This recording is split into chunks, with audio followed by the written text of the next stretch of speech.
Welcome to K times news బులెటిన్ల ముందుగా headlines. Peddapalli జిల్లాలోని కనుకుల గ్రామంలో చలివేంద్రం ప్రారంభించిన తాళ్లపల్లి మనోజ్ గౌడ్.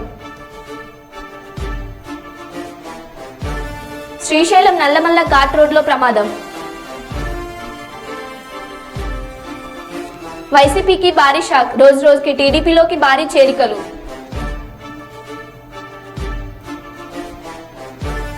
అకాల వర్షాలతో నష్టపోయిన రైతులను ప్రభుత్వం ఆదుకోవాలి, మాజీ మంత్రి ఎర్రబెల్లి.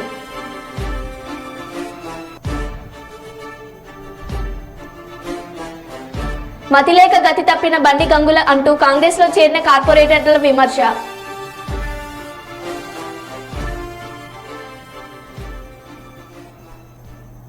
ఇక వివరాల్లోకి వెళ్తే, మధ్యలో ఘాట్ రోడ్ లో మూలమలుపు వద్ద మంగళగిరి డిపోకు చెందిన ఆర్టీసీ బస్ శ్రీశైలం వెళ్తుండగా నర్సరావుపేట డిపోకు చెందిన ఆర్టీసీ బస్ శ్రీశైలం నుండి దోర్నాల వైపుకు వస్తున్న క్రమంలో ఘాట్ రోడ్ లో మూలమలుపు వద్ద 2 ఆర్టీసీ బస్సులు ఢీకొనడంతో రోడ్డు ప్రమాదం జరిగింది.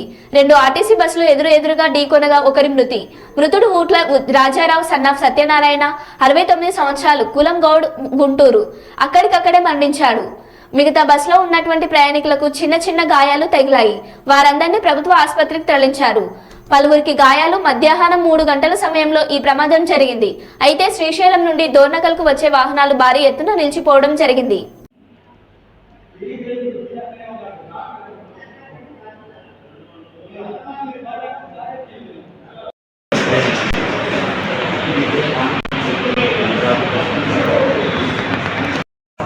ఎంతమంది ఉన్నారు? సుమారుగా ఒక 5 ఉన్నారు.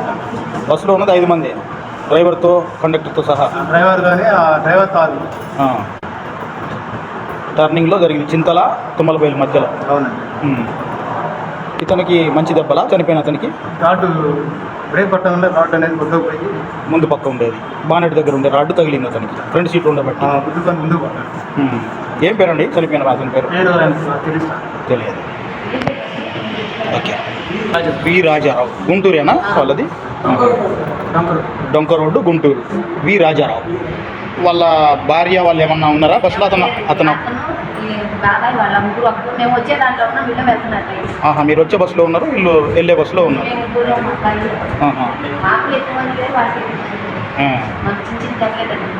అదే చిన్న గాయాలు.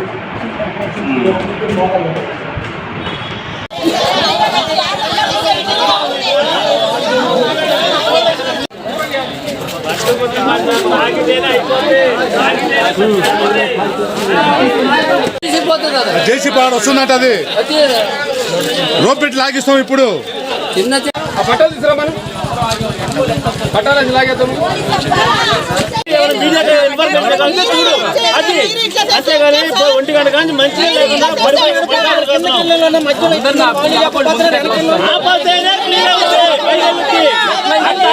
అట్లానే అన్ని వదిలేసాం. ఇప్పుడు దాకా వదిలేసాం, అట్లానే వదిలేసాం. నైట్ అయినా కానీ స్టేషన్ దగ్గర కనబడతావా? నైట్ అయినా కానీ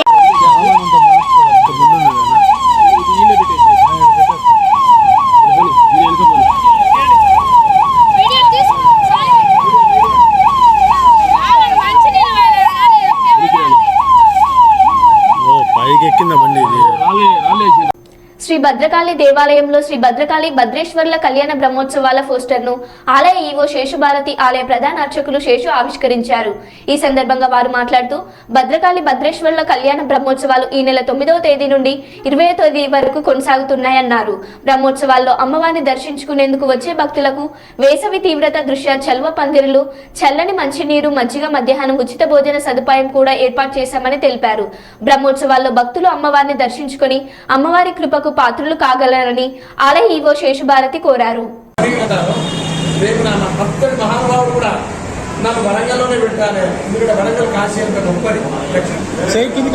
బాబు ఫోన్ ఫోన్ కిందకి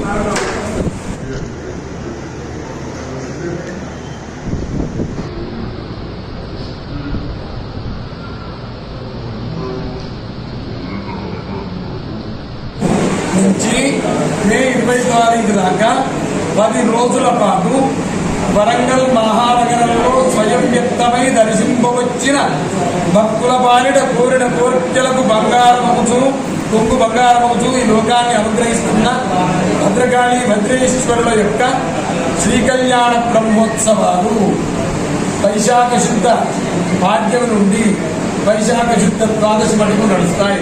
పాడ్యమి నాడు అంకురార్పణ, 12వ తారీఖు కళ్యాణం, శంకర జయంతి నాడు, మళ్ళీ ఆ తర్వాత అమ్మవారికి 10 రోజుల పాటు రోజు ఉదయం ఒక వాహన సేవ, సాయంత్రం ఒక వాహన సేవ, ఇట్లా ఇవన్నీ వైభవంగా నడుస్తుంది.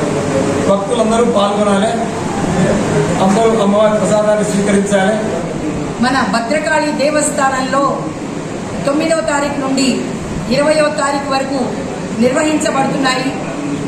మరి వారి కొరకు ప్రతిరోజు ఒక్కొక్క రకంగా ఉదయం వేళ మరి సాయంత్రం వేళ ప్రత్యేక వాహన పూజలు జరపబడతాయి. మరి అమ్మవారు నిత్య అలంకరణలో, ప్రత్యేక అలంకరణలో అమ్మవారు మనకు వ్యవస్థితమై కనిపిస్తారు. ఈ యొక్క మహోత్సవ సమయంలో అమ్మవారిని దర్శించుకున్న, అమ్మవారిని మనం ప్రేమతో కోరుకున్న అవి తప్పకుండా వెంటనే మేనిఫెస్ట్ జరుగుతాయి. కనుక ప్రతి ఒక్కరిని కూడా ఈ అమ్మవారి బ్రహ్మోత్సవముల సమయంలో భక్తులందరినీ కూడా అమ్మవారిని దర్శించుకోవడానికి రావాల్సిందిగా, మరి భద్రతనిచ్చే తల్లి భద్రకాళి తల్లి అందరి యొక్క ఆరోగ్యాన్ని, ఐశ్వర్యాన్ని, మరి ప్రేమను అందరికీ ఆశీస్సుల రూపంలో పంచే తల్లి కనుక ఆ తల్లికి ప్రేమగా నమస్కరిస్తూ మరి వచ్చే భక్తుల కొరకు చల్లటి పందిళ్లు వేయడం జరిగింది. చల్లటి మంచినీటి సదుపాయం ఏర్పాటు చేయడం జరుగుతోంది. మరి అన్నదానం ఏర్పాటు కూడా చేయడం జరుగుతోంది. మరి ప్రసాదాలు ఎప్పటికప్పుడు అందేలా ఏర్పాటు చేయడం జరుగుతుంది. కనుక ఏ దూర ప్రాంతాలు ఉన్న వారైనా సరే ఒక్కసారి చెన్నూరు అసెంబ్లీ నియోజకవర్గంలోని అన్ని మండలాల బూత్ అధ్యక్షులు మరియు BIA2 మరియు కోఆర్డినేటర్ల సమావేశం మందమరి సిఆర్ క్లబ్ లో జరిగినది.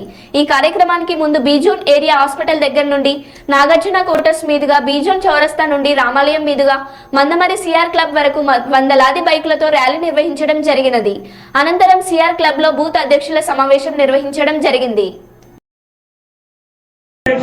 మనం రియంబర్స్మెంట్ చేసుకుందాం. కార్మికుల యొక్క సొంతింటి పథకాన్ని మనం అమలు చేసుకుందాం తెలియజేస్తూ, మీరే నా ధైర్యము, మీరే నా దేవుళ్ళు, మీరే రేపు ఓటేసి గెలిపిస్తే మీ అందరి ఆశీర్వాదంతో మీ యొక్క సేవకులుగా భారతీయ జనతా పార్టీ కుటుంబ సభ్యులుగా మీ ఇళ్ళకి వచ్చి మీకు సేవ చేస్తారని తెలియజేస్తూ, భారత్ మీ యొక్క ధైర్యంతో, మీ యొక్క అండతోని మీరు చేస్తున్నటువంటి శ్రమశక్తి వల్ల, మీరు సమీకరిస్తున్నటువంటి ఓటు బ్యాంకు వల్ల నా విజయం జరిగితే నా విజయం మీ అందరి విజయం, నా విజయం మీ అందరి విజయం. కాబట్టి మనం గెలిచిన తర్వాత సింగరేణిలో ఎంప్లాయ్గా ఉద్యోగం చేస్తున్నటువంటి సింగరేణి కార్మికునికి ఇన్కమ్ ట్యాక్స్ రియంబర్స్మెంట్ చేసుకుందాం ఉంటారు. కాబట్టి మిత్రులారా, మీరందరూ కలిసి ఈ యొక్క 13వ తారీఖు నాడు రాబోతున్నటువంటి ఎన్నికలను దృష్టిలో పెట్టుకొని మీరు నిరంతరం ఇవాటి నుండి పూర్తి స్థాయిలో డబ్బల ఓట్లు పడేంత వరకు, బటన్ నొక్కేంత వరకు మీరు అప్రమత్తంగా ఉండి పూర్తి స్థాయిలో ప్రతి బూతులో నరేంద్ర మోదీ గారు చెప్పినట్టుగా 370 ఓట్లు పైచిలుకు రావాలని చెప్పింది. కాబట్టి మీరు మీ యొక్క బూతులలో పూర్తి స్థాయిలో మీరే అక్కడ నాయకులు ఎదిగి ప్రతి ఒక్క కాలం మళ్ళొస్తుంది. అవునా కాదా? ఈ జిల్లాలో వేరే దళితులు లేరా? ఈ జిల్లాలో అర్హులైన దళితులు లేరా?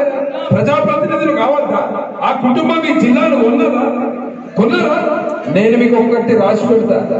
ఈ కుటుంబం మీద, వివేక్ కుటుంబం మీద ఎంపీగా గెలిస్తే రాబోయే రోజులలో మంచిర్యాల జిల్లా పేరు కూడా మార్చి వెంకటస్వామి జిల్లా చేయాలని అడుగుతారు వీళ్ళు. ఇది కూడా అడుగుతారు, ఇది రాసి పెట్టుకుంటారు. అందుకనే మనం ప్రజాస్వామ్యాన్ని కాపాడాలి. అంబేద్కర్ గారు రాసిన ప్రజాస్వామ్యాన్ని కాపాడాలి. అంబేద్కర్ గారు రాసిన రాజ్యాంగాన్ని కాపాడాలి. ఇవాళ ఒకటే కుటుంబం 1000 కోట్ల ఆస్తున్నదని ఈ జిల్లాలో ఇష్టం ఉన్నట్టు ఆడుకుంటారు. మనం దీన్ని ఆపాలి. వాళ్ళు ఈ జిల్లా, ఈ పార్లమెంట్కి చేసేది ఏం లేదు. వాళ్ళ సంపాదన అంతా వేరే రాష్ట్రాలు, వాళ్ళు ఉద్యోగాలు ఇచ్చేది వేరే రాష్ట్రాలు. ఈ ప్రాంతంలో ఏం చేసేది? ఈ ప్రాంతంలో ఎన్ని కంపెనీలు పెట్టారు, ఈ ప్రాంతంలో ఎంతమందికి ఉద్యోగాలు ఇచ్చారు, ఈ ప్రాంతంలో ఎన్ని కాలేజీలు పెట్టారు, ఈ ప్రాంతంలో ఎంతమందిని ఫ్రీగా చదివించారు. మీరందరూ ఆలోచించారు. ఇది మనం చెప్పాలి. ఆ కుటుంబాన్ని ఇప్పుడు ఆపాలి, ఆ కుటుంబాన్ని ఆపాలి, వివేక్ కుటుంబాన్ని ఆపాలి, ప్రజాస్వామ్యాన్ని కాపాడాలి, కుటుంబ పాలన బంద్ చేయాలి. లేకపోతే ఈ కుటుంబం ఆగదు. మనమందరం కూడా ఒక పేద కుటుంబం నుంచి వచ్చిన ఆకలి అంటే ఏదో తెలుసు, పేద ప్రజల సమస్యలు ఏంటో తెలుసు.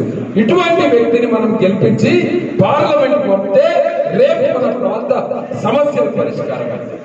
ఒక పారిశ్రామికవేత్త పంపితే కాదు, ఆయన పోయి ఏం చేస్తాడు? ఇంకా ఎన్ని కంపెనీలు పెట్టాలి, ఏ రాష్ట్రాలలో పెట్టాలి, ఇంకా 1000 కోట్లు ఎట్లా సంపాదించాలి. ఇవాళ కొడుకు, రేపు మనవడు, ఎల్లుండి ముని మనవరాలు, ఇవే నడుస్తాం. మనం దీన్ని ఆపాలి. ప్రజాస్వామ్యం ఎందుకు పోయింది? ఆయన బీజేపీ వదిలిపెట్టి. వివేక్ గారు బీజేపీ వదిలిపెట్టడానికి కేవలం ఒకటే పక్క, బీజేపీలో కుటుంబ పాలన నడవదు. బీజేపీలో ఒక కుటుంబానికి టికెట్ ఇయ్యరు. మీ దగ్గర 1000 కోట్లు ఉండొచ్చు, కానీ మాకు మా బీజేపీ కార్యకర్తలు ఉన్నారు.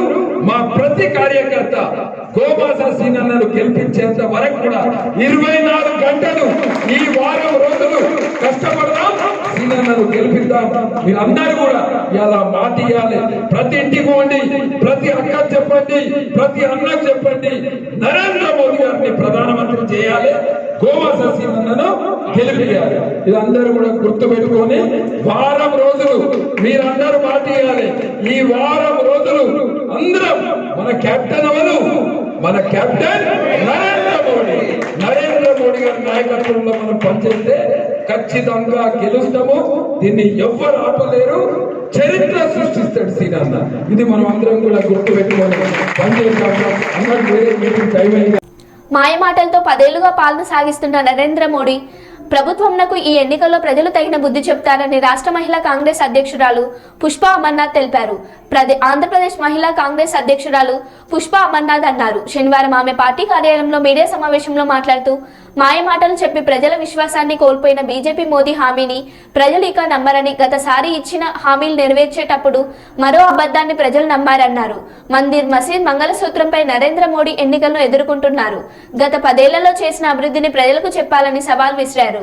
కాంగ్రెస్ అధికారంలోకి వస్తే మహిళలకు అన్ని విధాల మేలు జరుగుతుందన్నారు. నేహా విషయంలో బీజేపీ రాజకీయం చేస్తుందని బీజేపీ మహిళా నేతలు ఎందుకు నోరు మెదపడం లేదన్నారు. ಜನ ಮನ್ನಣೆಯನ್ನು, ಜನ ಪ್ರೀತಿಯನ್ನು ಗಳಿಸಿದ್ದಾರೆ. ನಿಮ್ಮ ಪ್ರೀತಿಗಳನ್ನು ಕೂಡ ಗಳಿಸಿದ್ದಾರೆ. ಇವತ್ತು ಎಲ್ಲಕ್ಕಿಂತ ಹೆಚ್ಚಾಗಿ ಚುನಾವಣೆಯನ್ನು ನೋಡ್ತಾ ಇರ್ತಕ್ಕಂಥ ದೃಷ್ಟಿಯಲ್ಲಿ ಕಳೆದ ಬಾರಿ ನಾನು ಬಂದಿದ್ದೆ, ಪಾರ್ಲಿಮೆಂಟ್ ಚುನಾವಣೆಗೆ ಬಂದಿದ್ದೆ ನಾನು. ಆವಾಗ ನನಗೆ ಬಹಳ ಒಂದು ರೀತಿ ಈ ರೀತಿಯಾದಂತಹ ಒಂದು ಗೆಲುವಿನ ವಾತಾವರಣ ನನಗೆ ಕಾಣಿಸ್ತಾ ಇರಲಿಲ್ಲ. ಇವತ್ತು ಬಹಳ ಆತ್ಮವಿಶ್ವಾಸ ಮತ್ತು ಒಂದು ರೀತಿ ಒಂದು ಗೆಲುವಿನ ವಾತಾವರಣವನ್ನು ನಾನು ನೋಡ್ತಾ ಇದ್ದೀನಿ. ಇಡೀ ಬಳ್ಳಾರಿ ಮುಗಿಸ್ಕೊಂಡು ಈಗ ತಾನೇ ನಾನು ಬರ್ತಾ ಇದ್ದೀನಿ. ಬಳ್ಳಾರಿಯಲ್ಲೂ ಕೂಡ ನಾನು ನಮ್ಮ ಪತ್ರಿಕಾ ಮಿತ್ರರೊಂದಿಗೆ ಮಾತನಾಡಿದೆ. ಆದರೆ ಇವತ್ತು ಇಲ್ಲಿ ಬಂದಾಗ ನನಗೆ ಅನ್ನಿಸ್ತು ಇವತ್ತು ವಾತಾವರಣ ಚೆನ್ನಾಗಿದೆ. ಕಳೆದ ಬಾರಿ ಥರ ಸುಳ್ಳಿನ ಮೋದಿ ಅಲೆ ಆಗಲಿ ಯಾವುದೂ ಈ ಬಾರಿ ಇಲ್ಲ. ಅಲೆಗಳಲ್ಲಿ ಗೆದ್ಕೊಂಡು ಬರ್ತಾಯಿದ್ರು, ಅಲೆಗಳಲ್ಲೇ ಅವರ ಮೋದಿಯವರ ಮುಖ ನೋಡಿ ತಾವು ಗೆದ್ಕೊಂಡು ಬಂದು ಆಮೇಲೆ ಈ ಭಾಗದ ಜನರ ಒಂದು ಕಷ್ಟಗಳಿಗೆ ಧ್ವನಿ ಅಂತಿದ್ದು ಬಹಳ ಕಡಿಮೆ. ಆ ನಿಟ್ಟಿನಲ್ಲಿ ಈ ಬಾರಿ ನಾವು ನಮ್ಮ ಸಂಸತ್ಗೆ ಕಳಿಸ್ಬೇಕಾದ್ರೆ, ಸಂಸತ್ ಅಂದರೆ ನನಗೆ ಗೊತ್ತಿರೋ ಹಾಗೆ ನಾನು ಒಂಚೂರು ವಿದ್ಯಾವಂತಿದ್ದೀನಿ. ಅಲ್ಲಿ ಹೋದವರು ಜನರನ್ನು ರೆಪ್ರೆಸೆಂಟ್ ಮಾಡಿ ಹೋದವರು, ಇಲ್ಲಿಂದ ಗೆದ್ದು ಹೋದವರು ಯಾರೇ ಆಗಲಿ ನಮ್ಮ ರಾಜ್ಯದಿಂದ ಪ್ರತಿನಿಧಿ ಮಾಡ್ತಕ್ಕಂಥವ್ರು ಬಳ್ಳಾರಿ ಜಿಲ್ಲೆ ಮತ್ತು ಈ ಒಂದು ವಿಜಯನಗರ ಜಿಲ್ಲೆಯ ಪ್ರತಿನಿಧಿಯಾಗಿ ಹೋಗ್ತಕ್ಕಂಥವರು ಅವರು ಇಲ್ಲಿಯ ಜನರ ಸಂಕಷ್ಟಗಳಿಗೆ ಧ್ವನಿ ಆಗಬೇಕು. ಅದು ಮಾತಿನ ಮನೆ. ಸಂಸತ್ ಅಂದರೆ, ಪಾರ್ಲಿಮೆಂಟ್ ಅಂದರೆ ಅದು ಮಾತಿನ ಮನೆ. ಅಲ್ಲಿ ನಾವು ಧ್ವನಿಯನ್ನು ಎತ್ತಬೇಕಾಗುತ್ತೆ. ಕನ್ನಡಿಗರಿಗೆ, ನಮ್ಮ ಕರ್ನಾಟಕದ ಜನರಿಗೆ ಅಥವಾ ನಮ್ಮ ಬಳ್ಳಾರಿ ಜನರಿಗೆ ಆಗ್ತಾ ಇರ್ತಕ್ಕಂಥ ಅನ್ಯಾಯಗಳ ಒಂದು ವಿರುದ್ಧ ಮಾತನಾಡಿ ಅವತ್ತು ಅಲ್ಲಿ ಯಾರು ನ್ಯಾಯದ ಪರವಾಗಿ ನಮಗಾಗಿ ಹೋರಾಡ್ತಾರೆ ಅಂಥವ್ರನ್ನ ಗೆಲ್ಲಿಸಿ ಕಳಿಸ್ಕೊಡ್ಬೇಕು. ನಂದೊಂದು ನೇರವಾಗಿ ನಂದೊಂದು ಮನವಿ ಇದೆ. ಈ ಸಲನೂ ಕೂಡ ನಾವು ನಮ್ಮ ಬಿಜೆಪಿ ಅಭ್ಯರ್ಥಿಗೆ ಏನಾದರೂ ಮತ ಹಾಕಿದ್ರೆ ನಾವೆಲ್ಲೋ ಒಂದು ಕಡೆ ನಮಗೆ ನಾವು ದ್ರೋಹ, ನಮಗೆ ನಾವು ಮೋಸ ಮಾಡ್ಕೊಂಡಂಗೆ. ಯಾಕಂದ್ರೆ ನಮ್ಮ ಪರವಾಗಿ ಅವರೇನಲ್ಲಿ సుల్తానాబాద్ పట్టణం కనుకుల గ్రామంలో చలివేంద్రం ప్రారంభించిన తాళ్లపల్లి ఆగయ్య ఫౌండేషన్ వ్యవస్థాపక అధ్యక్షులు మనోజ్ గౌడ్ మాట్లాడుతూ ఎండల వేడి పెరిగిన క్రమంలో కనుకుల మంచరామి తొగర్రాయి రామనపల్లి గ్రామాల ప్రజలకు దారి ప్రయాణికులకు కొంత ఉపశమనం కోసం చలివేంద్రం ప్రారంభించడం జరిగిందని మా సేవా కార్యక్రమాలు నిరంతరం కొనసాగుతూనే ఉంటాయని ఆపద ఉన్న చోట ఆగయ్య ఫౌండేషన్ ఉంటుందని తెలిపారు.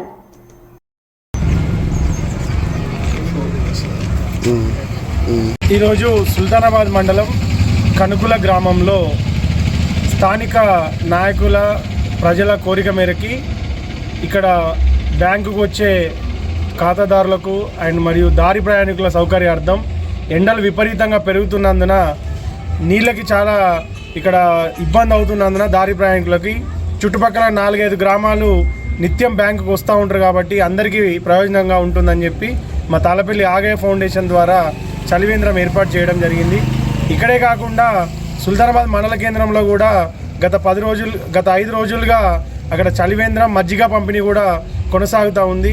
ఇక్కడే కాకుండా ప్రజలకి సౌకర్యాలు కల్పించడంలో సేవా కార్యక్రమాలకి మా తాళ్లపల్లి ఆగయ్య ఫౌండేషన్ ఎప్పుడూ ముందుంటుందని, ఎక్కడ సమస్య ఉన్నా మనోజ్ గౌడ్ తప్పకుండా స్పందిస్తాడని, మీరు తప్పకుండా నాకు కాల్ చేసినా ఎలాంటి సమస్యలకైనా నా వంతు ఆర్థిక సహాయం కానీ నా సహకారం కానీ ఉంటుందని తెలియజేస్తా ఉన్నాను. ఏపీకి రెండోసారి సీఎం జగనే, కర్నూలుకు మూడోసారి వైసీపీ ఎమ్మెల్యేను వైఎస్ఆర్సీపీ అధికారంలోకి వచ్చాక అనేక సంక్షేమ పథకాలు రాష్ట్ర ప్రజలకు చేరువయ్యాయని, ఏపీకి రెండోసారి ముఖ్యమంత్రిగా వైఎస్ జగన్మోహన్ రెడ్డిని, కర్నూలు వైఎస్ఆర్సీపీ ఎమ్మెల్యేని మూడోసారి చేసేందుకు ప్రజలు సిద్ధంగా ఉన్నారని కర్నూలు వైఎస్ఆర్సీపీ అభ్యర్థి ఎండీ ఇంతియాజ్ బాషా అహ్మద్ అలీఖాన్లు చెప్పారు. కర్నూలు వైఎస్ఆర్సీపీ అభ్యర్థి ఏఎండీ ఇంతియాజ్ బాషా మాట్లాడుతూ ఈ రోజు కర్నూలు నగరంలోని 11వ వార్డులో ఇంటింటి ప్రచారం చేశారు. ఎక్కడికి వెళ్లినా ప్రజల స్పందన అధికంగా ఉందనే వైఎస్ఆర్సీపీ పార్టీపై నమ్మకం కలిగిందన్నారు.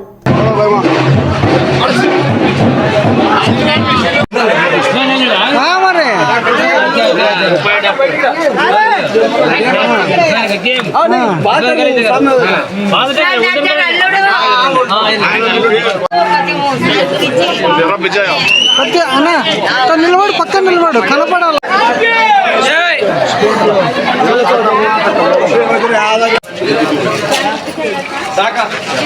చెప్పండి అక్క.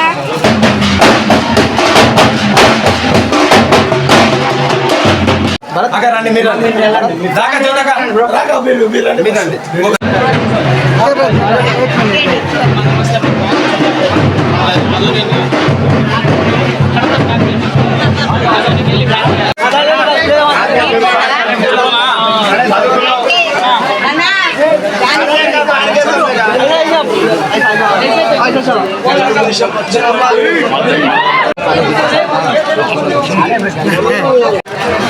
Okay sir, right.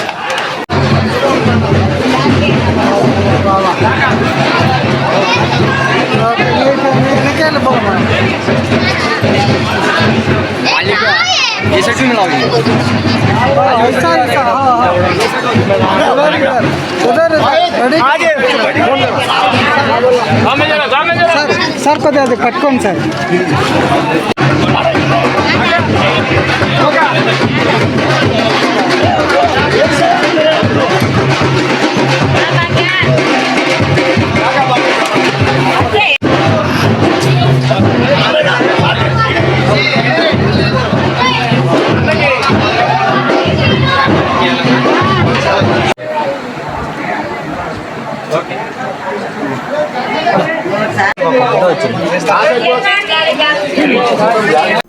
కర్నూలు నగరంలో ఎన్నికలు బహిష్కరిస్తూ 4వ తరగతి ఎంప్లాయీస్ ఉద్యోగ సంఘం ఆధ్వర్యంలో ఆదివారం నిరసన చేపట్టారు.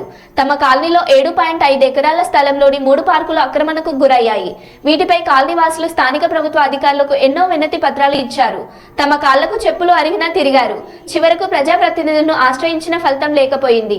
దీంతో తమ కాలనీలోని పార్కు సమస్య పరిష్కరించే వరకు ఓట్లు వేసేది లేదని కాలనీ వాసులు తీర్మానించారు.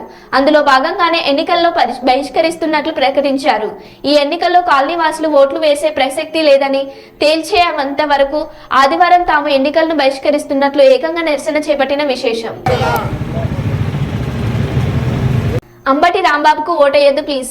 సొంత అల్లుడు విజ్ఞప్తి. మామపై సంచలన ఆరోపణలు చేసిన అల్లుడు. శవాల మీద పేలాలు ఏరుకునే మైండ్ సెట్ అంబడిదని విమర్శ. అంబటి రాంబాబు అంత నీచుడని నా జీవితంలో చూడలేదని తీవ్ర వ్యాఖ్యలు.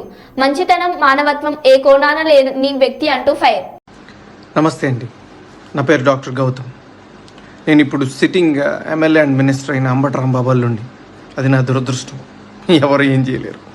బట్ ఈ వీడియో చేయాలా లేదా అని నేను చాలాసార్లు ఆలోచించి చేయటం నా బాధ్యత అని అనుకున్న తర్వాత నేను ఈ వీడియో చేస్తున్నాను. అంబటి రాంబాబు అంత నీచుడు, నికృష్టుడు, దరిద్రుడు, శవాల మీద పేలాలు ఏరుకునే రకాన్ని నేను నా జీవితంలో చూడలేదు. రోజు పొద్దున్నే దండం పెట్టుకునేటప్పుడు ఇంతటి నీచుడిని ఇంకొకసారి నా లైఫ్లో ఇంట్రడ్యూస్ చేయకు స్వామి అని ఎప్పుడు కోరుకుంటూ దండం పెట్టుకుంటుంటా. అంత భయంకరమైన వ్యక్తి. ఎందుకు ఇప్పుడు చెప్తున్నానంటే తన పోటీ చేయబోయే పోస్ట్ అలాంటిది. ఏ పోస్ట్కి అయితే మంచితనం, మానవతా విలువలు,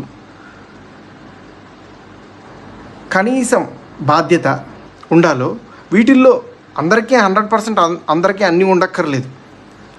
0.001% కూడా లేని వ్యక్తి అంబటి రాంబాబు. ఇలాంటి వ్యక్తికి ఓటేసేటప్పుడు మనకు తెలియకుండానే కొన్నిటిని మనం ప్రోత్సహిస్తున్నట్టు. ఎలాంటి వాటిని? ఎవరైతే నిస్సిగ్గుగా ఎంత పెద్ద గొంతేసుకొని ఎంత పెద్ద అబద్ధాన్ని అరిచినా సరే దాన్ని నిజం చేయొచ్చు అన్న కాన్ఫిడెన్స్తో బతుకుతారో సమాజంలో, అలాంటి వాళ్ళకి ఓటేస్తున్నట్టు. ఎంత లేకి పని అయినా చేసి చాలా హుందాగా బతకచ్చు సమాజంలో అని అనుకునే వాళ్ళకి ఓటేస్తున్నట్టు. ఏదైనా చేసి సిగ్గు లేకుండా సిగ్గులేని తనాన్ని ప్రోత్సహించవచ్చు అని అనుకునే వాళ్ళకి మనం ఓటేస్తున్నట్టు. ఇలాంటి వాళ్ళకి ఓటేస్తే ఇవే సమాజం యొక్క తలరాతలాగా మారి రేపు సమాజం కూడా ఇలానే తయారవుతుంది. దీన్ని ప్రజలు గమనించి సరైన ఓటుతో, సరైన బాధ్యతతో ఓటేసి సరిగ్గా నాయకుడిని ఎంచుకుంటారని ఆశిస్తూ నమస్తే. పాత బస్తీలోని పరశురాం దేవాలయాల భూములను ఆక్రమించిన వారిపై ప్రభుత్వం వెంటనే చర్యలు తీసుకోవాలని రాష్ట్రీయ పరశురాం సేన కార్యదర్శి దుర్గా శర్మ ప్రభుత్వాన్ని కోరారు.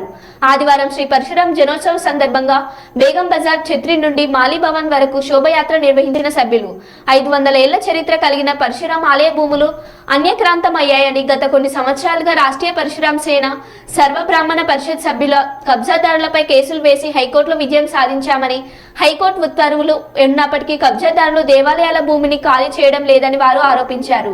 ఈ నెల 20వ తేదీన దేవాలయ భూమిని ఖాళీ చేసి తమకు అప్పగించుకుంటే యావత్ బ్రాహ్మణ సేవా సమాజ్ సభ్యులు రోడ్ల మీదకు వస్తామని వారు హెచ్చరించారు. దీనిపై ముఖ్యమంత్రి రేవంత్ రెడ్డి వెంటనే జోక్యం చేసుకోవాలని వారు కోరారు.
इतिहास गवाह है सनातन के कार्य के लिए सभी लोग हम लोग अगर खड़ा हो गए भगवान परशुराम जी का एक भक्त और दिव्य मंदिर का निर्माण होगा।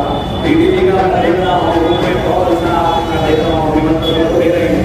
जितने लोग हमारे यहाँ युवा हैं और बुजुर्ग हैं, मैं सभी से चाहूँगा कि आज इस अपने यात्रा में एक संकल्प लेकर हम लोग निकले ये मंदिर निर्माण हो और सुंदर ఈ యొక్క భాగ్యనగర్లో బేగం నగర్ చిత్రి నుంచి శ్రీ భగవాన్ పరశురాం శోభయాత్ర దుర్గా శర్మ గారు ఇక్కడ నిర్వహిస్తున్నారు. ఈ యొక్క కార్యక్రమానికి ఏఆర్సీ ప్రతినిధి వేణుమాధవ్ గారు కూడా చైర్మన్ గారు ప్రత్యక్షమయ్యారు. ఈ యొక్క కార్యక్రమం శోభయాత్ర మరికొద్ది క్షణాల్లో దుర్గా శర్మ గారి ఆధ్వర్యంలో ఈ యొక్క శోభయాత్ర నిర్వహిస్తున్నారు. ఇక అదే విధంగా ఇక్కడ కమిటీ వాళ్ళు కూడా చాలా మంది ఇక్కడ ఈ యొక్క శోభయాత్ర నిర్వహిస్తున్నందుకు పేరు ధన్యవాదాలు తెలుపుతున్నాము. మా ఏఆర్సీ तर्फना आप इतने साल से कर रहे हैं ये मंदिर का भी थोड़ा प्रॉब्लम है वैसे अपना लोग यहाँ पे बोले ये हिंदू धर्मवाहिनी है ये शोभा यात्रा आप सब निकाल कर रहे हैं. हमारे अध्यक्ष विशाल शर्मा जी और सुधाकर शर्मा जी और सब जने मिलकर बहुत सालों से निकाल रहे हैं क्योंकि परशुराम मंदिर जी को मंदिर बनाने में बहुत कठिनाइयों का सामना करना पड़ रहा है और ये जो परशुराम मंदिर है बहुत पुराना है कहीं बहुत सालों से है मगर इसको बहुत अड़चने आ रही हैं भगवान के मंदिर बनाने में. उसी के लिए हम लोग ये शोभा यात्रा निकालते हैं कि लोगों को मालूम हो कि परशुराम भगवान का मंदिर है उसे बनाने के लिए रोका जा रहा है. तो हम ये चाहते हैं कि सभी लोग आगे आएँ सभी धर्मों के लोग आगे आएँ परशुराम मंदिर बनने में सहयोग करें और हम ये चाहते हैं सब आगे आए. विशाल शर्मा जी हैं हमारे अध्यक्ष हैं और बाकी सब लोग हैं हमारे सुधाकर शर्मा जी हैं और हमारे नटू भाई हैं सब लोग हैं. तो उसी कारण हमारे महाराज जी हैं. మరో బులెటిన్లో మళ్ళీ కలుద్దాం. Stay tune.